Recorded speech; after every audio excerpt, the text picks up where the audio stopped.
Have you ever set a goal like getting fit, eating healthier, or learning a new skill only to find yourself falling back into old patterns a few weeks later? You buy the gym membership, you stock the fridge with kale, you download Duolingo, but it just doesn't stick. You're not alone. And in Chapter 2 of Atomic Habits, James Clear argues it's not because you lack willpower. It's because you're making a fundamental mistake right at the very start. You're focusing on the what instead of the who. Today, we're breaking down the most powerful idea in habit change, that true, lasting change starts with your identity. Stick around, because this one idea might change everything for you. The 3 layers of behavior change. Clear says there are 3 layers to changing behavior. 1. Changing your outcomes. This is about your results. Losing weight, publishing a book, winning a championship. This is the outer layer. 2. Changing your processes. This is about your systems and habits. Going to the gym Monday, Wednesday, Friday, implementing a new writing routine. This is the middle layer. 3. Changing your identity. This is about your beliefs, your worldview, your self-image, your biases. This is the deepest, most fundamental layer. Most of us start with outcomes. I want to lose weight. That's fine, but it's fragile. The most effective way to change your habits is to start not with what you want to achieve, but with who you wish to become. Let me give you an example. 2 people, 2 approaches. Imagine 2 people resisting a cigarette. Person A says, "No thanks, I'm trying to quit." Person B says, "No thanks, I'm not a smoker." Which one do you think is more likely to succeed long term? Person A is still a smoker who is trying to quit. Their identity is tied to the habit they want to break. Every time they resist, it's a white-knuckle battle against who they believe they are. But person B, they've already shifted their identity. The behavior change is simply a reflection of that new belief.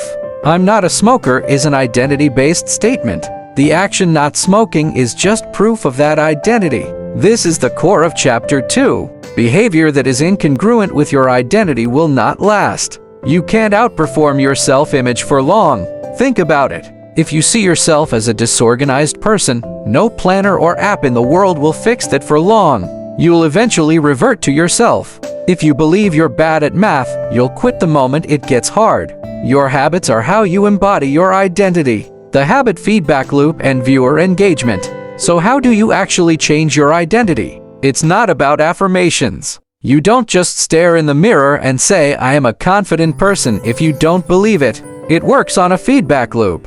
Every time you write a sentence, you're casting a vote for being a writer. Every time you practice guitar for 10 minutes, you're casting a vote for being a musician. Every time you choose a salad, You're casting a vote for being a healthy person. You don't need a unanimous vote every day. You just need to win the majority. Each small habit is a suggestion, a piece of evidence that you use to reinforce the identity you want to have. Okay, quick engagement break. Pause this video for a second. I'm serious. Hit pause. Think of one tiny habit you're trying to build. Now, ask yourself, what kind of person does that habit? Not what result does it get, but who does that action prove I am? Write that down. That's your new target identity. Practical application and conclusion. So, the real work of change is to continually edit your beliefs and to upgrade and expand your identity. Your habits are the tools you use to do that. The goal is not to read a book. The goal is to become a reader. The goal is not to run a marathon. The goal is to become a runner. The goal is not to learn an instrument. The goal is to become a musician. Focus on that. Ask yourself at the end of the day, did my actions today line up with the identity of the person I want to become?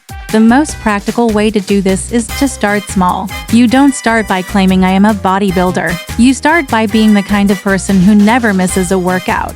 Just one vote, then another. Our identity isn't set in stone. It's a growing, changing thing, built by the hundreds of small choices you make every single day. You are what you do. So if you want to change what you do, you have to change what you believe about yourself. That's Chapter 2. This is, in my opinion, the absolute most important chapter in the entire book. It's the philosophical foundation that everything else is built on. What's one identity you're trying to build? Let me know in the comments. I am a what? A writer? A programmer? A calm person? Share it below, it might help solidify it for you. If you found this helpful, smashing that like button really helps the channel. And subscribing means you won't miss Chapter 3, where we get into the 4 laws of behavior change, the actual practical framework for building any good habit and breaking any bad one. Thanks for watching. Remember, it's not about being perfect. It's about being a little better than you were yesterday. I'll see you in the next one.